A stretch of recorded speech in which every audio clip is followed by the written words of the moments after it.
बघा मी तुम्हाला एक सगळ्यांना किस्सा सांगेल, म्हणजे कदाचित तो इथल्या कुणालाच माहिती आहे, आमच्या दोघांनाच माहिती आहे.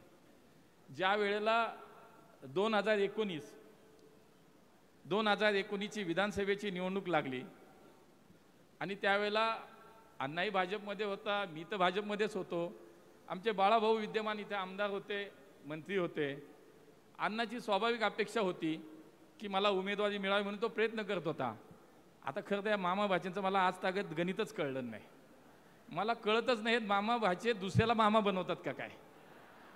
लय हातवर आले, लय हातवरती आले. पण मला असं वाटतं की मला तो प्रसंग आजही आठवतो की मैत्री काय असते. आणि जसं त्याला कळलं अण्णांना की बाबा आपलं तिकीट होत नाही आणि त्यांनी राष्ट्रवादी काँग्रेस पार्टीमध्ये प्रवेश केला आणि त्याची उमेदवारी जाहीर झाली आणि त्याची उमेदवारी जाहीर झालेला पहिला फोन मला माहीत नाही, त्यांनी मला केला की माझं तिकीट कट झालं तर मला राष्ट्रवादीने दिलं, तुझंही तिकीट कट झालं आहे, चंद्रकांत दादा आलेत, आता तू माझ्याबरोबर चल. मी म्हटलं बाबा मी एक दिल्या घरी सुखी आहे, तू जाऊ नकोस. तो म्हणला नाही ना, आता मी परतीचे दोर कापले, हीच भाषा होती त्याची.